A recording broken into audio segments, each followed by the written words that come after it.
وأسعد الله أوقاتكم بكل الحب أهل اليوتيوب، يوتيوبات، يوتيوب روبر، يوتيوب نونو، ودردشة في الخمسينة ويلا بينا. أولا ما تنسوش سبسكرايب، كومنت، لايك، شير، أهم حاجة اللايك برضو والكومنت. وفي عندنا وسائل لدعم القناة اللي هو سوبر شات، ثانكس، انتساب، أو أي دعم خارجي زي ما بيحصل معايا في بعض الأحيان، وأبقى شكرا ده إن أمكن. أوكي، طيب هبتدي معاكم فيديو دردشة في الخمسينة، بس نبتدي بالترويقة. إيه الترويقة؟ على رأي إخواتنا اللبنانيين، الترويقة اللي هو الفطار. يلا بينا نفطر وندردش مع بعض دردشة في الخمسينة، وأنا لسه صاحية والساعة دلوقتي 9:15 الصبح، ويلا بينا. وماذا أقول؟ لايكات. يا صباح الفل، يلا بينا على المطبخ عشان نعمل نسكافيه.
اتفضلوا معايا.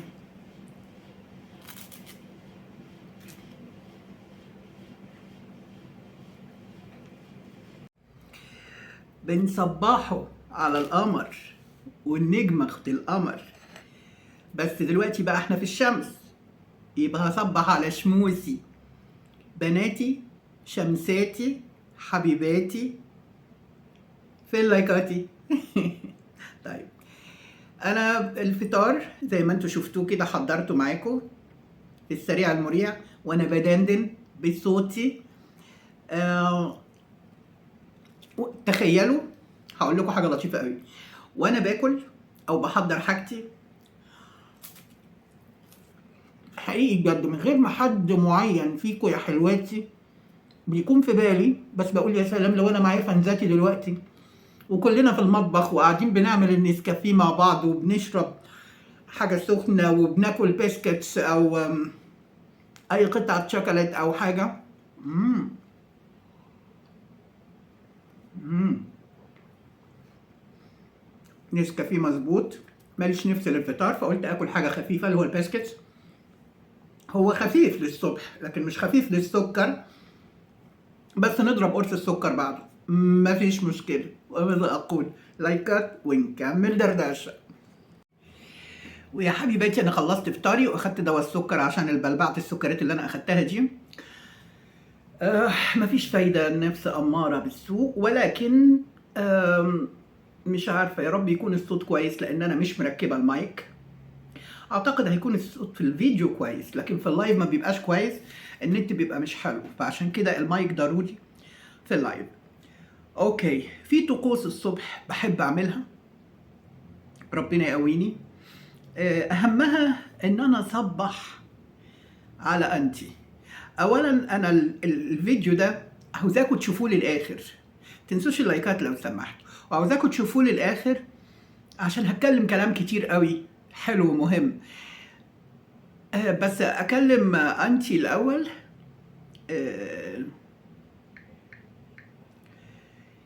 اكلم انتي الاول بس اصبح عليها، اتمنى تسمعني لان هي في المستشفى، راحت المستشفى النهارده. فاطمن عليها وبعدين اكمل معاكم. قلت وانا معاكم تسمعوا صوتها وتطمنوا عليها برضو. مهم.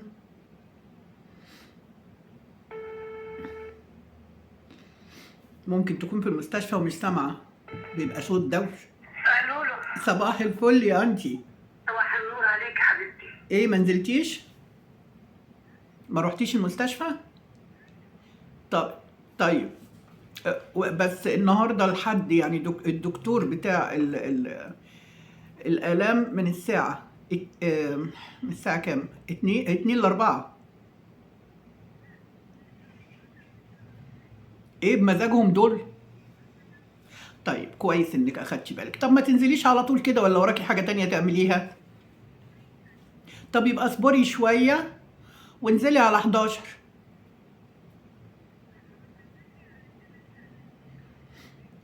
اللي تشوفيه اللي تشوفيه، بس انا شايفة كده هتقعدي كتير قوي انت. معلش، بس ابقي طمنيني بقى لما تخلصي وقولي لي قالك ايه. لو سمحتي. صباح الخير. اتفضلي. مع السلامة.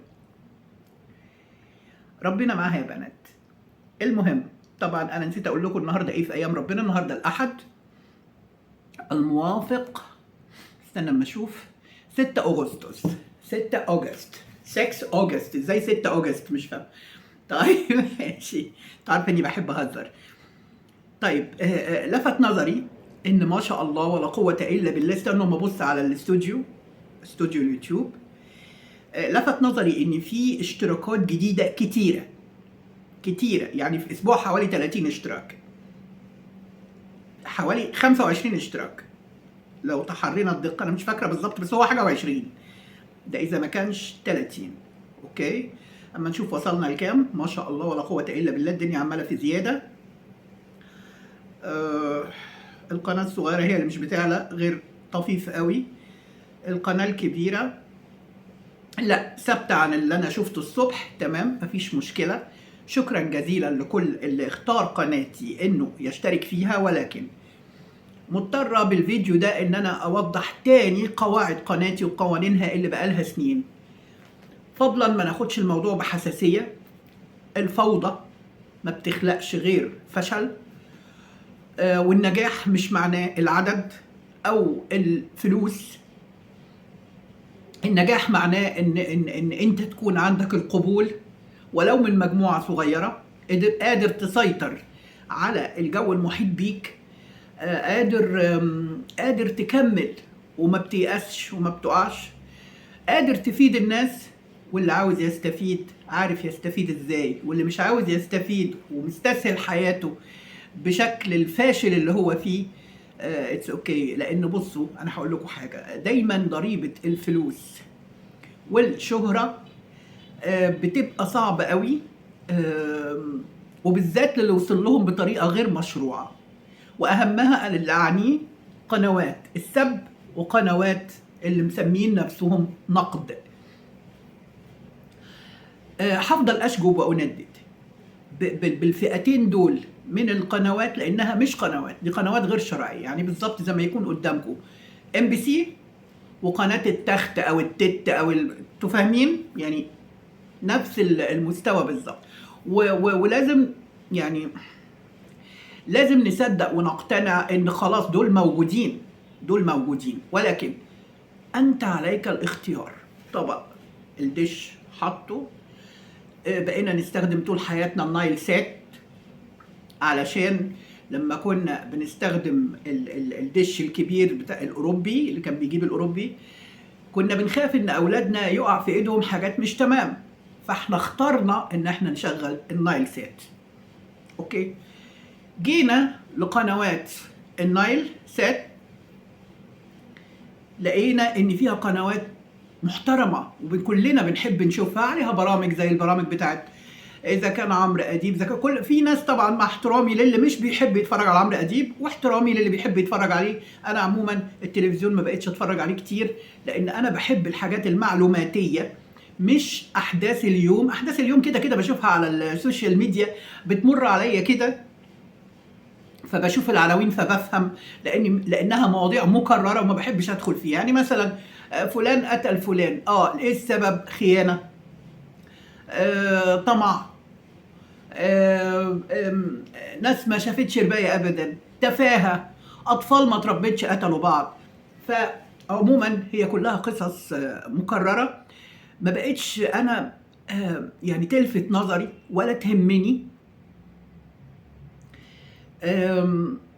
يعني هنقول ده في العام اللي هو يعتبر رأي عام، فما بالكم على قنوات اليوتيوب، ناس ملهاش اي اهمية في الحياة بيحاولوا بالعافية يعملوا لنفسهم بروباجندا واهمية على اليوتيوب. ولو جيت وفكرتوا كويس هتلاقي ان ملهمش اي اهمية اصلا. اوكي، ملهمش اي اهمية في ايه؟ في ان الشخص اللي بيعقل انه يتابع ويضيع وقته في حاجات من دي. انا عندي اضيع وقتي في حاجة معلومة بعلمها لاولادي، اضيع وقتي في مشوار خير، زي مثلا بكره ان شاء الله يوم الاثنين انا نازله مع انتي رايحين لدكتور اورام عشان يقول لنا راي اخر في اللي متقال لها، يعني اللي اتقال لها في مرضها عايزين نشوف راي اخر. فهنروح بكره، انا مثلا هضيع وقت في حاجه زي كده. امبارح انا اعتذرت لها، كنت المفروض انزل معاها لنفس الدكتور، بس للاسف الشديد كنت تعبانه جدا ومش قادره اقوم من السرير بسهوله. قعدت اعمل شويه تمرينات لتمدد عرق النسا ومش عارف بتاع، الحمد لله على بالليل بقيت افضل. بس كان فات ميعاد الدكتور اللي هنروح له في من 3 ل 7. انا احب فعل الخير، هل من 3 و7 دي وانا عندها من الساعه 2 وربع هكون فاضيه اني ادخل اشوف فلان شتم فلان وعملوا ايه في بعض؟ اللي استغربت له قوي ان في واحده مصممه تفضل ورايا وتقول لي ان قناتي الصغيره مكتوب عليها فوق ان انا مشتركه في قناه بطاطا الاحف ومشتركه في قناه البورسعيدي. اقسم بالله ما حصل، اضطريت ادخل عليهم على قنوات الناس دي، رحت لقيت لا، مش موجوده عندهم ولا مشتركه. ففي قناه واحده بس اللي كانت ظاهره لي بتاعه البورسعيدي، انا ما اعرفش، انا اعرف ان عنده قناتين بس انا ما اعرفش الثانيه اروح لها ازاي. قناه واحده بس ولقيت روحي مش مشتركه فيها، فاضطريت اعمل له بلوك من فوق علشان ما يظهرليش او ما يظهرش جنبي ان انا مشتركه. انا مش مشتركه. مستغربه جدا من تصرفات اليوتيوب. اما بطاطا الاحف للاسف الشديد لقيتني مبلكه قناه من قنواته اوريدي، لانه كان ظهر لي مره، فقلت لا ما يظهرليش. ظهر لي مره على الصفحه الرئيسيه عندي، فعملت له بلوك. والقناه الثانيه الاثنين طبعا انا مش مشتركه فيهم، والقناه الثانيه انا مش لقيت نفسي الحمد لله مش مشتركه طبعا فيها، انا مش معقوله بشترك وانا نايمه، رحت عامله عليها هي كمان بلوك. اوكي، فكان من باب اولى ان يظهر لكم جنب قناتي القنوات اللي انا مشتركه فيها. يعني مثلا قناه زي بتاعه ناتالي وكريم علاء، كريم وناتالي، قناه مثلا زي كريم السيد، زي ليه دول ما ظهروش جنب اسمي في قناتي الصغيره؟ بلس ان انا قناتي الصغيره ما بدخلهاش. اديكوا شايفين انا كل فين وفين لما بعمل عليها لايف بعمل كده عشان افضل محتفظه بالقناه كسبير او ريزيرف لاي انكيس اي خطا في اي حاجه. فانا مش مشتركه عند الناس دي، يعني اعمل ايه؟ طيب اعمل ايه؟ مش مشترك عند، وما ينفعش اشترك، وما ينفعش اشترك اصلا، ما ينفعش اشاهدهم، فازاي هشترك؟ انا الاخبار ممكن بتجيلي عناوين كبيره كده وكل فين وفين، يعني مش اب تو ديت، مش كل يوم. اوكي، وكان من باب اولى بقى طليقته بقى تكون ظاهره عندي، طليقه البورسعيد تكون ظاهره عندي بقناتها، لكن خالص انتوا حددتي اللي دخلت لي، حددت قناتين وأنا مش مشتركه فيهم ابدا، ولا مشتركه حتى عند طليقته، يمكن ما عملتلهاش بلوك، لكن لو لقيتها هتظهر لي ولقيت حد بيقول لي باين في صفحتك انها موجوده هضطر اعمل لها بلوك. الموضوع مش شخصي يا جماعه، انا البلوكات دي ما بلجأ لهاش لان ما حدش يقدر يعني يقحمني معاه بالعافيه، فانا ما بعملش بلوك، وعارفه شخصيات بعينها مش هتقدر تدخل عندي. اما التانيين بقى اللي هم الحرافيش او التعبانين في دماغهم دول اللي كل شويه يعملوا ايميل ويدخلوا ويشتموا مش عارف ايه، دول ديتهم زرار وبلوك وخلاص، ولا حرق دم ولا حاجه، لان كفايه زمان قدروا يستفزوني جامد وخلوني ان انا ما كنش انا لشويه صغيرين، وفجاه فهمت اللعبه، فهمت اللعبة، عايزين يخرجوا أسوأ ما فيك عشان يقعدوا يشتموا فيك أو يطلعوا فيك القطط الفاطسة ويكون على حق ويتصيدوا الحتت اللي انت ما يتصيدوش ابدا الشيء الكويس اللي بتعمله، عمل الخير اللي بتعمله، الفايده اللي بتعود على الناس من الفيديوهات وخبرتي وحكمتي ومركزي وسني وثقافتي كل ده نتغاضى عنه. وماذا اقول؟ وهنكمل برضو اللي فيها ها. يعني مثلا حد مثل ادواري في التمثيل بعده تماما عن ابو العلا البشري واسمي اللي مكتوب سادس اسمي. يقول لك ده مكتوب حسب الظهور. طيب ما انا في نفس الوقت ظهر معايا اسماء واعلام ومع ذلك اسمي كان قبله. كان هدف حقيقي جميل من لان هم اللي عملوا نفس الشخصيه. عليا الجباس ما كانتش معروفه ابدا. الاستاذ اسامه انور عكاش الله يرحمه كان صديق عزيز لغايه ما توفى. والاستاذ محمد فاضل الله يمسيه بالخير ويديله الصحه والعافيه هم اللي عملوا عليا الجباس وعملوا لها اسم. فانا كان الاستاذ محمد فاضل لما اختارني في ابو العلا البشري كان قاصد انه يكتشف اكتشاف جديد وشخصيه جديده، فعشان كده هم عملوا فوكس عليا وعلى اسمي. بالنسبه للجدد اللي اشتركوا اهلا وسهلا بيهم، اسمي كان على تتر المسلسل بتاع ابو العلا البشري 90 سادس اسم باسم رودينا، وانا اسمي هنا لقبي الاستاذه على قناتي. مفيش هنا اندر ايدج انا اسفه. مفيش هنا اسئله شخصيه ولا تدخل فيما ارتديه او شعري او اي تدخل شخصي في شخصي غير مقبول.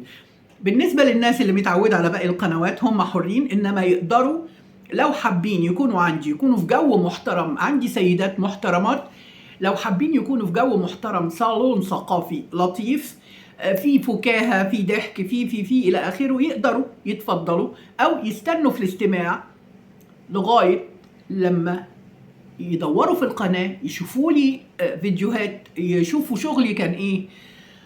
عندكم مثلا اكتبوا في السيرش خالتي بهاء اللتاتة، مسلسل اذاعي انا عاملاه من اعدادي او من اخراجي ومن تاليفي وانا اللي عامله كل الشخصيات. دوروا على الف ليله وليله في قناتي برضو. في برنامج همسات حائره، في حواديت اطفال، في فلوجات، في حكايات وروايات، في القاء شعر، في غنى، في كل حاجه في القناه الحقيقه. للي عاوز قناه بقى لها 5 سنين مفتوحه فطبيعي. على فكره يا بنات ان شاء الله اعتقد يوم يا 13 يا 19/8 ده السنه الخامسه اللي هو الشهر ده تمام السنه الخامسه لقناتي دي سوبر ستار لا كونتيسا. فاهلا وسهلا بالجدد، بس فضلا عشان انا ست خلاص ان شاء الله في شهر 9 5/9 هتم 57 سنه. مريضه بس امراض الحمد لله بتاعه العصر بتاعه كل الناس. وبحمد ربنا عليها وعلى انها يعني لغايه كده كويس قوي والله الشافي المعافي. ولكن ما عنديش قدره على الجدال كتير، على المناهده كتير، على ان احنا نفضل نعيد ونزيد ونرغي في المرغي، على اني اتدخل في شؤون الاخرين ما بحبوش، ولا حد يتدخل في شؤوني.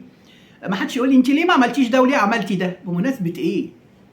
انا طالعه بقدم اللي انا اجيده او اللي اقدر عليه. ما حدش يقول لي ليه ما عملتيش ده. اكيد عندي اسبابي لكن مش هقولها لكم لان ده شيء يخصني انا. لكن لما اعمل حاجه تضايق غيري او تضر غيري من حقه انه يسالني ليه ضايقتيني، ليه زعلتيني. والحمد لله انا ما بزعلش حد الا من تجاوز، وبرده بأدب وباحترام. اوكي، بس عشان نبقى متفقين. فيديوهاتي بحب اعملها مع حبيباتي من بره، من العربيه، لوك من العربيه، او دردشه في الخمسينه. وانا دلوقتي معاكم في دردشه في الخمسينه. قلت اعملها في البيت لان انا مش بقدر انزل كل يوم بسبب ان انا ساكنه في الدور الثالث، ما عنديش اسانسير فبنزل سلالم فبتعب قوي، لان انا عندي عرق النسا والغضروف واحتمال اعمل جراحه او ابتدي علاج طبيعي او لسه هنشوف الدكتور رايه ايه. انا مش قادره انزل الدكتور الحقيقه. حتى انتي زعقت لي قوي امبارح، قالت لي الطز ما تجيش معايا لكن لازم تروحي للدكتور. قلت لها ما ينفعش، وانا ما ينفعش. انتوا عارفين ان انا انزل معاها للدكاتره وانزل كمان عندي الدكتور، فقلت انا مش مشكله، انا ممكن اتاجل شويه، ولو ان الموضوع عندي بيبتدي يبقى صعب شويه، لكن خلاص هعمل ايه. طيب طلع النهارده ناتشورال، مش حاطه اي اكسسوري، شعري نعكوش، ضوافري من غير مانيكير.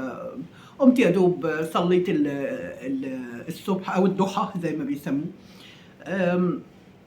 حضرت فطاري معاكم. حبيت اتكلم الكلمتين دول لما لقيت في ناس جدد. انا مش عايزه افقد الناس الجدد الا اذا كنا هم عايزين يفقدوا قناتي. انا مش عايزه افقدهم ابدا، وخاصه لو كانوا محترمين وولاد اصول. كله هنا عندي حبايبي زي بعض ومعاملتهم زي بعض، سواء اللي بيدعم سواء اللي ما بيدعمش. بس اللي ما بيدعمش بماليات بيقدر يدعم نفسي، بمعنى يدخل يشرفنا في اللايفات، يحط كومنت على يعمل مشاهدات. ما هو برضو ده هيدخل فلوس. اوكي.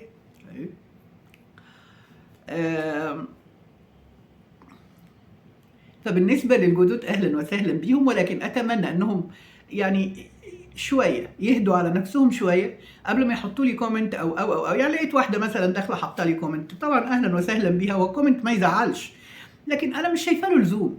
أنا كنت عاوزة الكومنت يكون هادف في صلب موضوع الفيديو، إنما أنا لقيتها بتقول أنت في فيديو من الفيديوهات أنت هنا شبه نورة الممثل، وانا مش شبهها خالص في الصوره دي على فكره، ولكن هي اداها ايحاء كده فقلنا ماشي.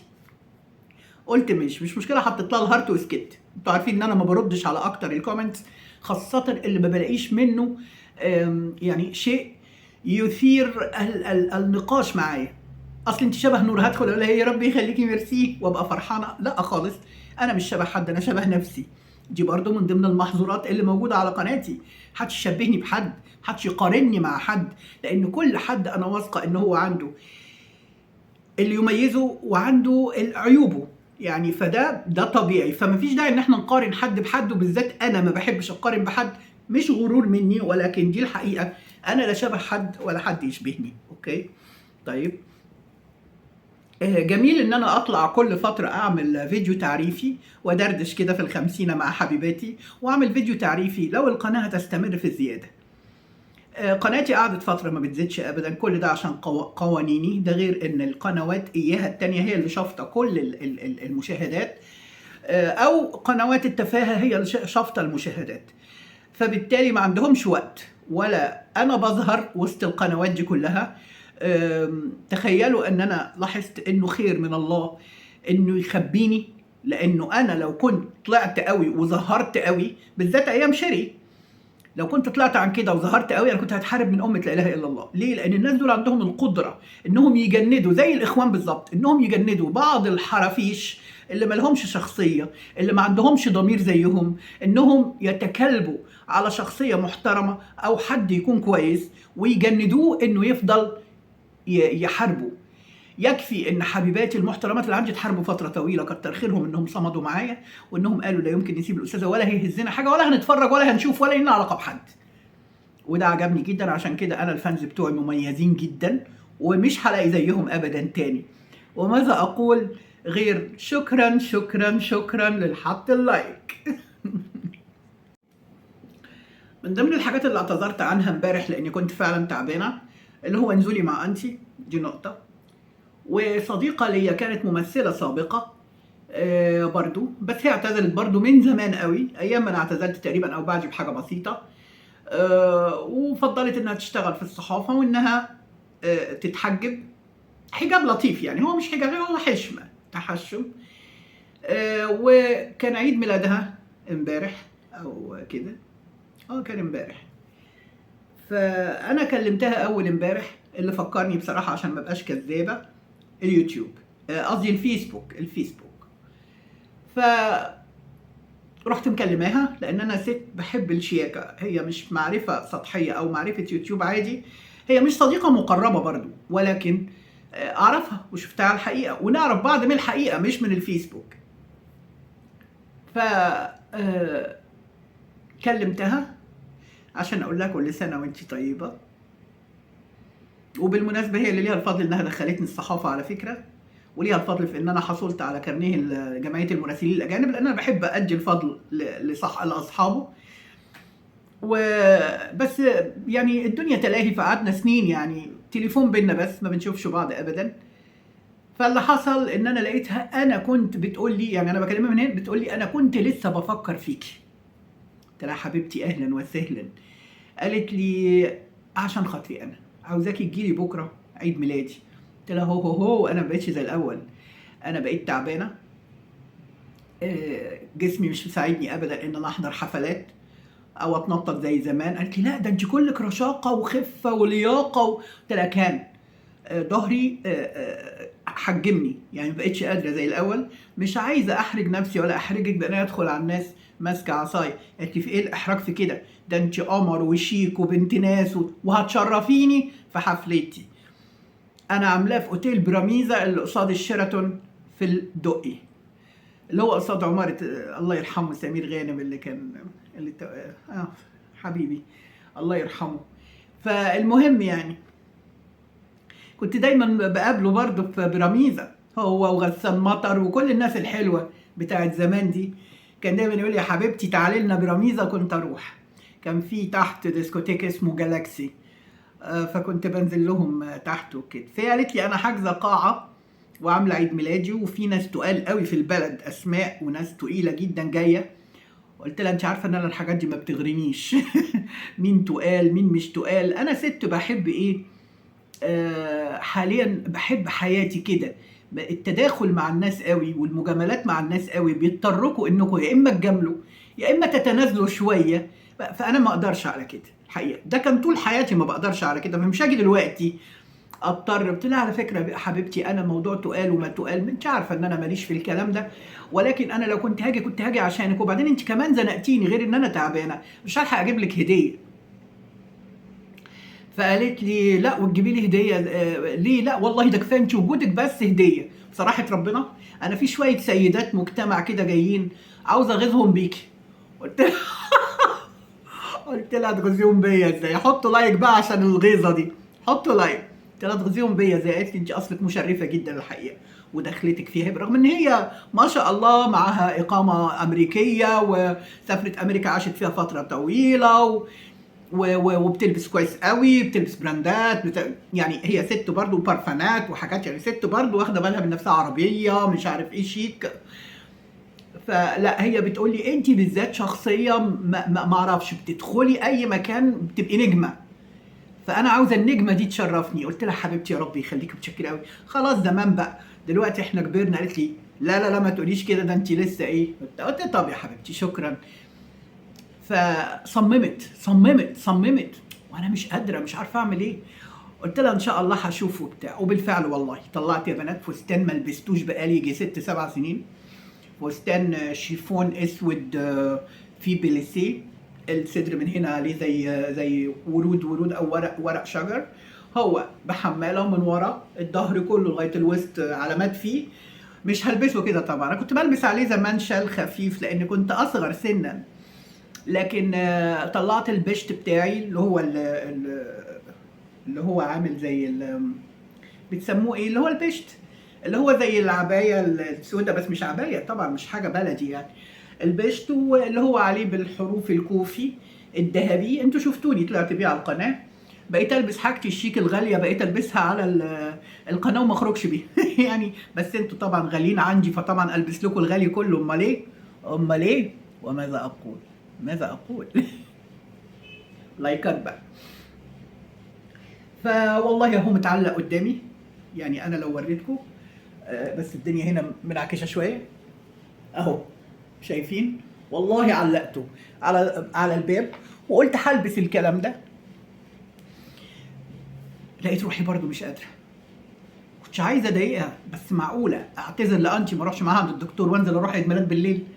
قولوا لو كنت افضل كان ماشي، لكن كمان انا كنت تعبانه، فانا مش هجامل بقى حد على حساب نفسي، لا هنزل اروح لدكاتره ولا هنزل اروح مش عارف ايه، وربنا اعلم ان انا كان الخير اولى، وربنا اعلم ان انا كان في نيتي لو كان جسمي كويس كنت هنزل انتي للدكتور، ارجع اخد شاور والبس وانزل لها.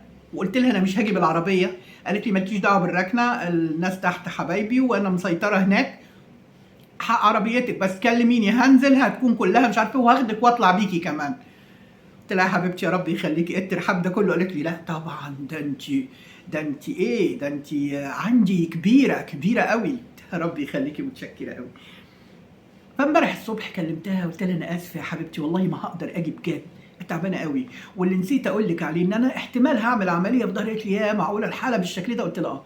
عارفين قالت لي ايه؟ قالت لي طيب يا حبيبتي ارتاحي، بس انا كنت اتمنى اشوفك لاني بقالي كتير ما شفتكيش. قلت لها اكيد نتقابل قريب، انا وانتي بس كده نروح اي مكان نقعد ندردش، اعزمك على حاجه بعد الفتره الطويله دي، مفيش مشكله. قالت لي شكرا.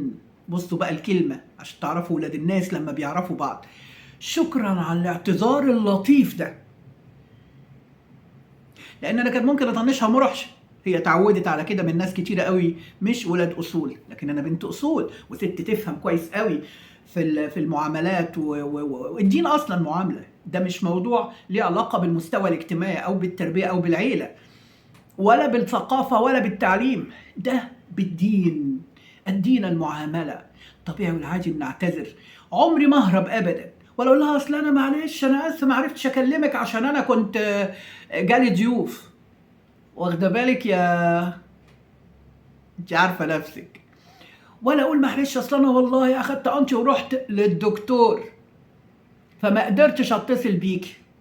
واخده بالك يا، انتوا عارفين ها؟ طيب ماشي. مش قلت لكم ان انا مشكلتي ان انا في حاجات بتعلم جوايا ما بنساهاش للاسف، لكن بعدي في حاجات بعديها، لكن بيجي عليا وقت ممكن حاجه تافهه تخليني بقى ما اعديش لانها من نفس الشخص، والتكرار بيخليني اتضايق قوي بعد كده، فبقفش فجاه، اقفش ولو على حاجه تافهه، والشخص يقول هو انا عملت ايه يا قفشت ليه على دي؟ بيكون في ترسبات قبل كده. ده الشخص الطبيعي، انا ما عنديش عقد نفسيه، ده الشخص الطبيعي ان انا في حاجه بحس ان انا اللي قدامي قدري مش بالقدر الكافي عنده زي ما هو بيقول لي، وما اخدتش معاملتي اللائقه اللي استاهلها واتمناها وبنتظرها،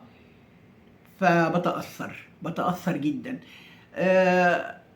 فبعدي، لو الناس عزاز عندي بعديها مره واثنين وثلاثه، لكن بعد كده ممكن حاجه تافهه قد كده خلاص بكون اتمليت فبنفجر زي البالون.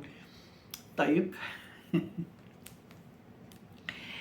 المهم، او ام هند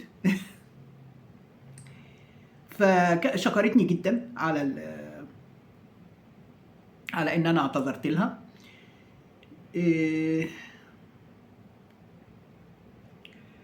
ساعات معلش يا بنات بقف وقفات وسكتات عشان لما اتكلم كلام يليق بعقولكم او بعقلكم، ما الاقيهوش كده يعني مش لطيف. في موديلات، دخلنا بقى على الفاشن، انتوا عارفيني بحب اللبس قوي، في موديلات عجبتني، موديلات هندي، في بيج دايما بيجيب حاجته من الهند، فبعت لها اسالها على جيب بنطلون وعلى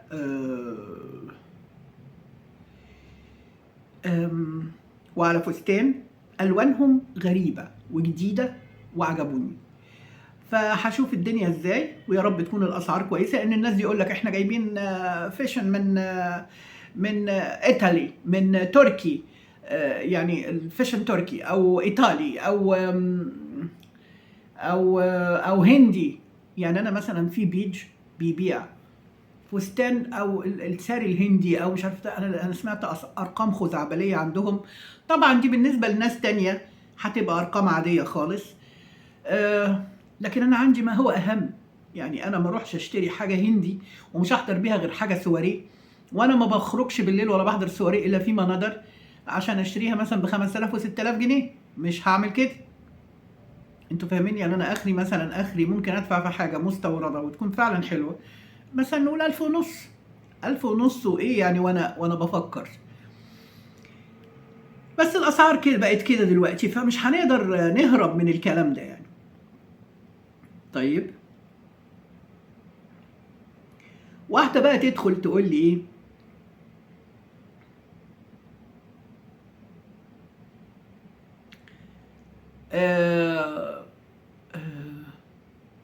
انت محتواكي فلان وفلانه، شفتوا مش غباء نادر، لا لا لا، شفتوا بجاحه اكتر من كده؟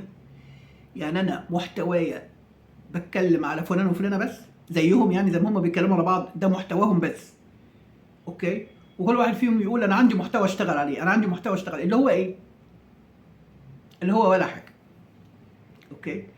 وبعدين فيهم المحدثين بقى يجوا مثلا حد، يعني تقريبا اكتر الشباب، وشفت كمان اولاد مش كبار في المراهقه مثلا شايلين ايفون، شايلين ايفون، ايفون، انا اعرف ان اسمه ايفون مش ايفون، ماشي ما علينا، شايلين ايفون. ف فدول يجي لهم هديه وحد يجيب لهم ايفون، او هم يحوشوا يجيبوا ايفون، ومش فاهمه ايه الميزه ان انا اشيل ايفون. يعني انا واحده من الناس بكره الايفون، انا بحب الاندرويد، وسهل جدا في التعامل ولطيف، وامكانيات الايفون موجوده في التليفونات الاندرويد. يعني عندكم السامسونج، لو عايزين تشيلوا عده سامسونج معديه ال 20 وال 30 هتلاقوا. اوكي. التاني بس 50 ومش عارف ايه، ده بقى عشان البراند مش اكتر، لكن هو في ايه زياده؟ ما فيهوش. وانا شايفه برضو ان الاندرويد اللي يعدي ال 20 وال 30 في السامسونج، طبعا هو معروف، هو الوحيد اللي اسعاره بتبقى بالشكل ده، موجود في ابو 10 و11 و8 و9 اصل يعني الواحد مش عايز امكانيات جامده قوي، لانه مش الا يكون رجل اعمال او سيده اعمال ماشيين على طول باللابتوب، فبيغنيهم عن شغل اللابتوب. لكن انا معلش، حد يفهمني شويه بصمجيه على اليوتيوب يجيبوا الايفون يعملوا بيه ايه؟ احنا معانا ايفون، يجيبوه يعملوا بيه ايه؟ اوكي. وواحده برضو من اللي بتبلغني بتقول لي دول ماسكين في براند ولا اتنين، ويقول لك براندات ومش عارف ايه وبتاع، ومن ضمنهم تاون تيم. تاون تيم كل شويه بيبعت لي مسجات، لان انا كنت مره واقفه انا وابني اشترينا منه حاجات ب 9000 جنيه. عاوز اقول لكم ان التاون تيم الكلام ده كان من سنتين على فكره، وابني مش غاوي، بس احنا باي ذا واي كنا في الفيستيفال سيتي، قال لي نجيب من التاون تيم حاجات، انا لقيت عنده حاجات تناسبني، قلت له اوكي. رحنا شارين مثلا بتاع 5 شوزات، شارين بتاع 5 بنطلونات، بتاع 4 6 سويت شيرت، نضاره شمس. الكلام ده يا جماعه كان ب 9000 جنيه، عشان بس حد يقول لك اصل احنا جايبين من تاون تيم. يا جماعه زي ما بقول لكم كده، 5 شوزات مش 9000 جنيه، عشان حد يقول لك شوز من تاون تيم ب 3000 جنيه، هذا غير صحيح. اوكي. تاون تيم براند مصري عادي جدا، مفيش اي حاجه. ال سي وكيكي بقى ذوقه وحش قوي، وهم دول اللي ماسكين فيه ال سي، وهي كمان يعني بيقولوا لي مش عارفه تنطق الوكيكي، كلمه وكيكي دي مش عارفه تنطق. ال سي تقول لك ال سي بس، زي دبليو سي كده. ومثلا والتمبرلاند اللي هو موجود من ايام سيدنا كتكوت، مفيش بيت وبالذات في رجال اللي حجم رجلهم كبير قوي ما عندوش تمبرلاند. اوكي. فيا جماعه شويه البراندات اللي بتتكلموا عنها دي في متناول اليد وكل الناس بتلبسها، ما تحسسونيش ان انتوا احسن وانضف. اوكي. الموضوع مش كده خالص، الموضوع مش كده خالص. انا بقى بطلت براندات بقالي كتير قوي، يمكن ابني ممكن يكون شويه، لانه بيخرج وسط اصحابه، بيروح شركه، بيشتغل وات ايفر يعني. اوكي. وماذا اقول؟ وتحطوا اللايكات عشان البراندات، حطوا اللايكات للبراندات. وماذا اقول؟ يعني انا ابقى ست متدبره، وست عاقله، وست بتفهم كويس قوي، يبقى محتوايا انا هذا الجهل وهذا الاحداث، ازاي ما تركبش؟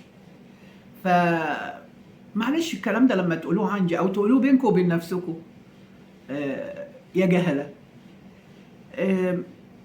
لن يمسني بسوء، يعني مش هيضرني في شيء، لان معلش الناس عندها عقل وتعرف توازن ومش عارف ايه.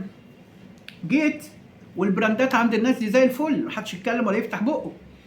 جيت هديه جايه لي، مش انا كمان اللي جايباها، هديه براند، نضاره برادا بالعلبه بتاعتها، حتى كان معاها كارد انا اول مره يجي لي حاجات من الحديثه دي، فالكارد ده انا ما بقتش عارفه بتاع ايه، بس سالت المكان اللي لقيت فيه حاجه زي كده وفي كارد مش نفس المكان طبعا اللي جالي منه، لان ما اعرفش هي جايبه منين. تحياتي ليها طبعا على النضاره التحفه اللي ما شفتش زيها، يعني ما شفتش حد لابس زيها. اشكرها جدا وشكرا على انها جابت لي نضاره براند ممكن توصل ل 20,000 جنيه. فيا جماعه انتوا مستغربين ان انا البس براند ازاي؟ هاو كام؟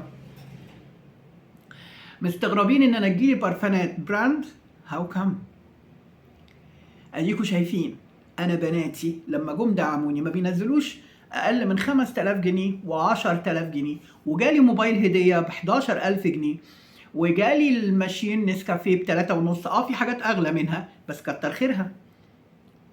نسكافيه ماشين من ماركه نسكافيه، وجابت لي الكبسولات بتاعتها، وقفت الدنيا بحوالي 4000 جنيه.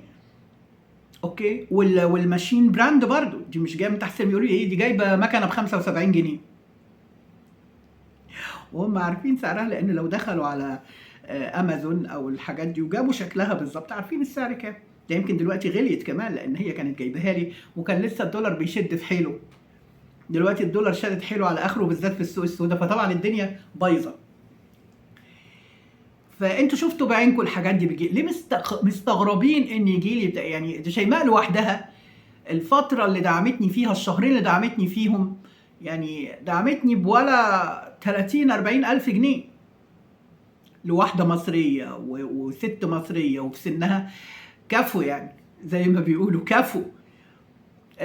جيجي لما جت نزلت لي برضو على الفودافون كاش، نزلت لي 5000 جنيه، ما نزلتش اقل.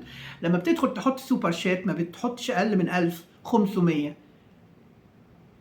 يعني انا ما شفتش فئة ال 200 دي نزلت لي بيها ابدا الحقيقة، وكتر خيرها، اشكرها جدا. داعميني. وعندي طبعا السيده الفاضله وفاء الشيخ اللي لازم دايما بتبعت لي دعم على فودافون كاش، اقل مبلغ بتحطه 2000. نتذكر كمان المنتسبين على قناتي واللي بيحطوا سوبر شات زي دكتور اسماعيل، ايا كان المبلغ ايه بس يكفي التقدير والانتساب على قناتي، ده برضو بيساعد في ان احقق المبلغ اللي طالبه اليوتيوب كل شهر. فتقدير الناس واحترام الناس ليا، وكل حد بيقدرني على اللي بيقدر عليه. يعني مش كل الناس امكانياتها واحده، عشان اللي دعمتني ب10 واللي دعمتني ب5 الكل يدعمني بنفس المبالغ. لكن انا ببقى عارفه ان اللي عاوز يدعم وبيدعم ولو بورده ده اصلا مقدرته، يكفي ان انا بيدعموني بمقدرتهم وهم عارفين قدري كويس، ان انا قدري، وكلهم بيقولوا تستاهلي الخير وتستاهلي اكتر من كده بكتير. بس انا عاوز اقول لكم حاجه مفاجاه لطيفه قوي، بقول الحمد لله والشكر لله على اللي انا فيه من داعمين، اللي موازن الدنيا ومظبطها. الناس السعوديين الله يبارك لي في عمرهم، ناس محترمين، ما بيبعتوش حلل ولا بيبعتوا مبخره ولا بيبعتوا لبس ولا عبايه ولا جلابيه ولا شربات ولا شنط. هم شايفين ما شاء الله قدامهم واحده ست كلاسي بتعرف تلبس كويس، عندها شنط حلوه قوي، عندها لبس حلو، عندها اكسسوري تحفه، عندها وكل حاجتي اللي هي اكسسوري انا بحب اجيبها الحاجات الشيك النظيفه. مش هتكلم عن الجويلر لان هم في حاجات بيشككوا فيها انها حقيقيه، فانا مش ما عنديش حاجه حقيقيه، كله اكسسوري، هنعتبره كله اكسسوري. اوكي، لان انا فعلا عندي الاكسسوري من الحقيقي، الاثنين بيتلخبطوا في بعض، ما بتعرفش ايه الاكسسوري وايه الحقيقي. فنمشيها ان انا بلبس حاجات لايقه على اللبس، بعرف اوظف الاكسسوري مع اللبس. فالناس شايفين ست شيك، فهم شايفين كمان ان انا ست الحمد لله بحب ادي للناس وبحب افيد الناس وبحب ادي حق ربنا للناس. فهم احلى تصرف عملوه انهم يبعتوا لي فلوس.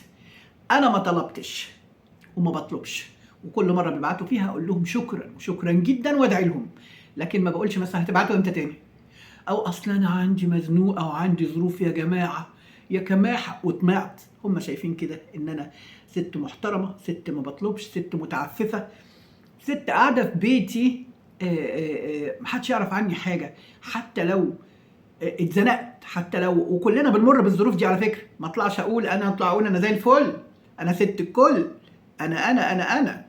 لكن ما فيش حد ما بيمرش بظروف وبيمر بازمات وبيمر بحاجات. فالناس دي بتفهم قوي، ناس نبيله جدا وبتفهم قوي وفهمت تعمل ايه. عملوا لي الصح بجد، الله يبارك لي في عمرهم، هم عملوا لي الصح. ف واحده تدخل تقول لي انت بتشحتي على قناتك ليه، شايفاني زي باقي القنوات؟ بقول انا بربي عيالي، انا مش لاقيه اتعالج. ده انا قلت لكم انا علاجي في الجيش ببلاش، الله يرحم ابوي. قلت لكم انا ليا داخل، وانتوا عارفين ان انا داخله اليوتيوب بعربيتي وببيتي وكل حاجه وبلبسي، وشايفيني على طول ببدل، وشايفيني على طول مش عارف ايه. الباروكات عندي منها يجي 100 باروكه. الباروكات البلاستيك، امال يعني اغير ازاي؟ اغير ازاي شعري؟ هفضل بنفس الشكل؟ ما انا ممكن اجيب واحده طبيعي بتمن كل الباروكات دي، وانا ما اقدرش. على فكره دعم واحد، دعم واحد من اللي بيبعتوه لي الناس السعوديين الله يبارك لي في عمرهم، ممكن بنص الفلوس، بنصها بس، اجيب باروك عشان ارضي سعادتكم والبس لكم باروك شعري طبيعي. عايزه كل شويه صيانه، وعايزه كل مش عارفه، هو نفس الشكل. انا ما بحبش كده، وانتوا عارفين ان انا بحب التجدد. فالشيء الوحيد اللي هيخليني اجدد حاجه كده للتصوير يعني هي الباروكات. ده انا بالعكس، ده انا صديقتي امبارح بتقول لي باروكاتك الحلوه بقى، تعالي بقى وانت لابسه بقى اللبس بتاعك الشيك وباروكاتك الحلوه، انا بشوف باروكاتك تحفه. هي دي ما بتفهمش، دي في التمثيل وفاهمه كويس قوي، كنا زملاء وكانت فاهمه كويس قوي. الجميل بقى ان احنا زملاء برضه في مدينه نصر، وزملاء في نفس المدرسه. حد فهم حاجه؟ طلعنا كنا زملاء يعني، بعد ما اتقابلنا سنين طويله طلعنا انا وهي زملاء في المدرسه كنا، ومعارفنا واحده تقريبا، نعرف معارف مشتركه من المدرسه والحاجات دي. فاحنا عارفين بعض وعارفين احنا مين وولاد مين كويس قوي. المهم ما علينا. فقالت لي وبركاتك بقى بتاع ومش عارف، قلت لها انا في الحر عشان الميك اب بتاعي ما يسحش بحب الم شعري سبانيش واحط كده حاجه لطيفه ورا كده في كحكايه كده او حاجه. قالت لي انا عارفه انك هتعملي الصح، ما شاء الله عليكي، انا ما اقدرش اعدل عليكي لان انت ست شيك قوي. قلت لها ميرسي يا رب يخليك، شكرا. فانتوا معتقدين يا توافه ان انتوا ممكن تهزوا مركزي او موقفي او ثقتي في نفسي؟ ده نو واي. لو عملتوا ايه يكون زي ما يكون، ان شاء الله بجيب حاجه بقرش بس بجيبها واو، بجيبها جامده. اوكي، بس انتوا يعني ايه،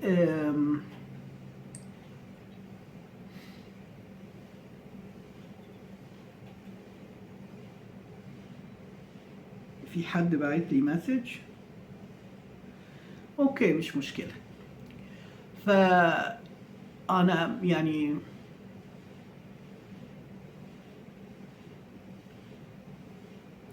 فانا مش عارفه انتوا لو استمرتوا معايا كده هيجيلكوا حاجه بيسموها هاي بلاد هاي بلاد بريشر، اللي هو ضغط الدم العالي. يجيلكوا ضغط دم. ارحموا نفسكم مني، ارحموا نفسكم مني. مش هتسلكوا معايا والله، حاولتوا كتير، انتوا بقالكوا سنين مش نافع. الناس عندها عقل وعندها راس وبتعرف توزن وبتعرف تحسبها مظبوط ايه رايكم دردشه في الخمسينه دي وانا معاكم كده كاننا في لايف؟ على فكره اللايكات لو سمحت، هو بس الحاجه الوحيده اللي ما بتبسطنيش لما بكون في عاملاه بريمير العرض الاول، بكون معاكم تحت في الشات، في ما بقدرش اكتب كتير يا بنات، معلش اعذروني، يا دوب اقول مثلا استاذتنا ويرغوا، وانا في الاخر معلش اقول ايه، ميرو وهارت، ماجي وورده، مش عارف ايه وايه. لما باجي اكتب بيبقى تقيل على قلبي قوي، وانتوا عارفين انا ما بحبش الشات عموما، بس بحسسكم ان انا موجوده وشايفه كلامكم، وبحط لكم هارت او بحط لكم لايك او بحط لكم ورده عشان تبقوا عارفين ان انا معاكم. اوكي، بس مش قادره اكتب، وده يؤكد برضو من التعليقات لما انتوا بتعلقوا لي. طيب بالنسبه للجدد برضو، بالنسبه للناس اللي مش واخده بالها لسه بتدخل عاوزه تقل ادبها، هرجع تاني واقول لك ريحني الله يخليك عشان المركب. طيب معلش انا بحب، انتوا عارفين الفن والفنون جنون، كلمه تصير فيا اغنيه كده فبقولها. طيب عاوز اقول لكم انه التعليقات في خاصيه ان انا بحجب كل التعليقات، يعني احالة كل التعليقات للمراجعة. بمعنى اي حد يكتب لي تعليق هيبقى باين ليه هو وليه انا كمان، انما للناس لا. لذلك هتلاحظوا ان مفيش حد بيعمل لكم عليه لايك، مفيش حد بيؤيدكم. تشتموا وتقلوا اداكم وتكتبوا 70 كومنت، مفيش. دي طبعا بطلت من زمان، لان اكتر الناس اللي بيحاولوا يقولوا ادبهم عليا يأسوا من الحكايه دي، لان هم كل قصدهم انهم يكتبوا لي كومنت رخم يدخلوا يشجعوا بعض فيه ويعملوا عليه لايكات عشان الناس تشوف ده الوان اتحرج يعني. لا ابدا، انا بشيله وبحيله للمراجعه علشان الناس اللي عندي محترمين، ما يصحش انكم تتواجدوا وسطهم، ولا الكومنت السخيف بتاعكم يتواجد وسط الكومنتس النظيف بتاعهم، ولا انتوا تلوثوا قناتي بتعليقات كل التعبانه دي. فطبعا ولا عينينا تقع على الكلام الموبقات اللي انتوا بتكتبوه ده. يعني احنا ما نقدرش الصراحه، كلام البذيء ده ما نقدرش نشوفه الحقيقه. فانا طبعا منظفه قناتي من زمان منكم، وده اللي مجننكم برضو، ان قناتي قناه محترمه، كل التعليقات محترمه، فالناس بتدخل بتلاقي جو محترم. فده غايزكم، مش عارفه، ناس مش واخده على النظافه، هنعمل لكم ايه؟ خليكم بقى في قذارتكم مع بعض. فالكومنتس بيبقى بحيله للمراجعه، اللي كاتب الكومنت بيبقى شايفه وانا اللي بشوفه. معذره لو اتاخرت عليكم في الهارت، معنى ان انا حطيت الهارت يبقى انا لسه منزله تعليقكم للعامه، لاني بدخل بقى بجمع التعليقات كلها، بشوف التعليقات اللي يصلح واللي ما يصلحش، وبنزل اللي يصلح، ومن المنبع بشيل اللي ما يصلحش لو حد خانوا التعبير عفوا. لكن لو حد داخل قاصد اذيه، ده بيتعمل له بلوك من المنبع هو والكومنت بتاعه. فانا يعني عامله اطار جامد قوي ومقفله قوي على قناتي، بحيث انها تكون للمحترمين فقط، وجمهوري يكون مميز. حتى لو القناه مش هتعلى كتير، جمهوري لازم يكون مميز. اتمنى تقدير هذا، اتمنى. يا جماعه انا ساعات انا ست، يعني اقول لكم ايه، ست عصبيه، انا نرفز قوي، لكن مؤدبه. يعني بتعصب لكن مؤدبه. وما تنسوش ان اللي عنده يعني ديابيتس، ده اللي هو السكر يعني، الديابيتس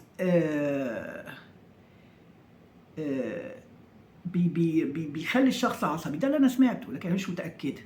ديابيتس اكتبوها يمكن تنفعكم. ديابيتس ده السكر او السكر. فممكن ما اعرفش، هو بيقولوا كده انه بيعصب الشخص، لكن انا مش.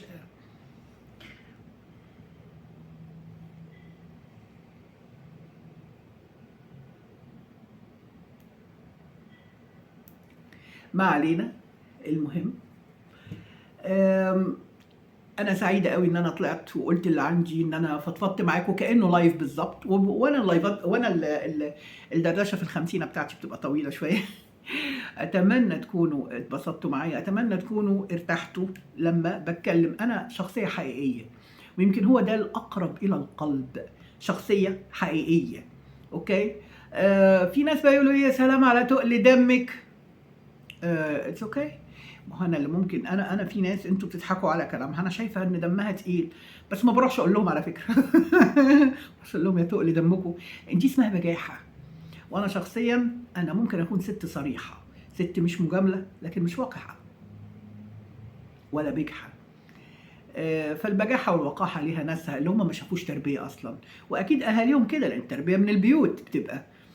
فالحمد لله على ما انا عليه، وارجع احمد ربنا تاني وتالت ورابع وعاشر. شكرا حبايبي للي تابعوا الكلام ده، شكرا للي بيسمعوني، شكرا للي بيحبوني، شكرا للي بيدعموني، وشكرا للي حيحبوني وحيدعموني وحييجوا القناة ويشرفونا وينورونا.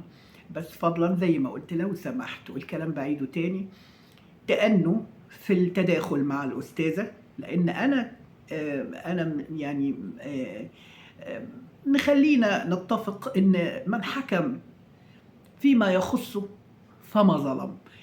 أنا إطاري قناتي حابة لها شكل محدد، ومن حقي لأن أنا صانعة القرار وصانعة المحتوى على قناتي، والمتلقي اللي هو المتابعين مجرد متلقيين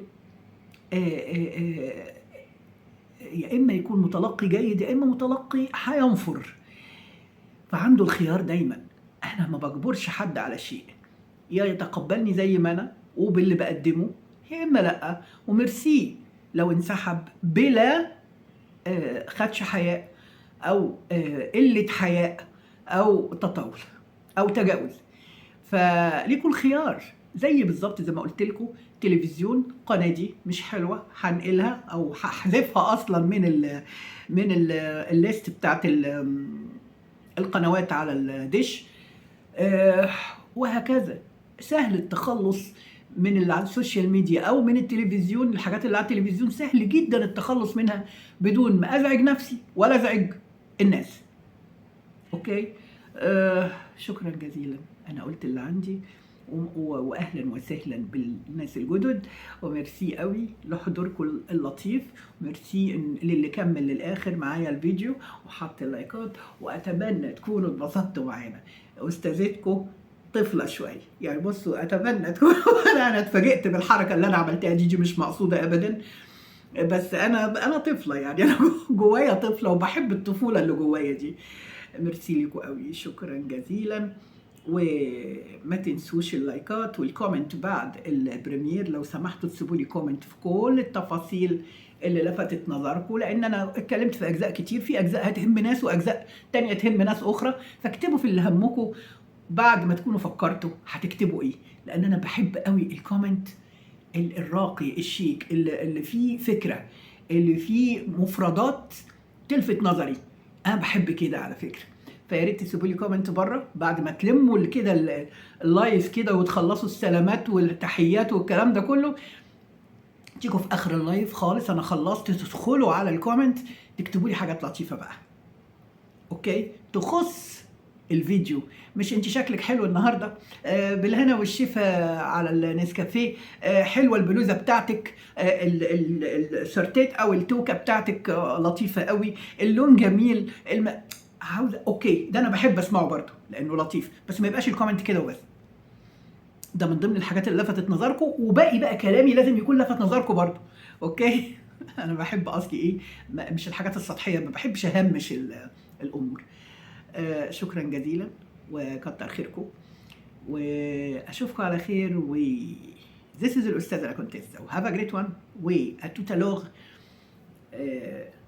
واشوفكم على خير. واحتمال اقفل من هنا افتح بقى لايف على القناه الصغيره المسكينه المهجوره دي، اوكي. يلا اشوفكم على خير، باي باي، فوتكم بعافيه، بونجور.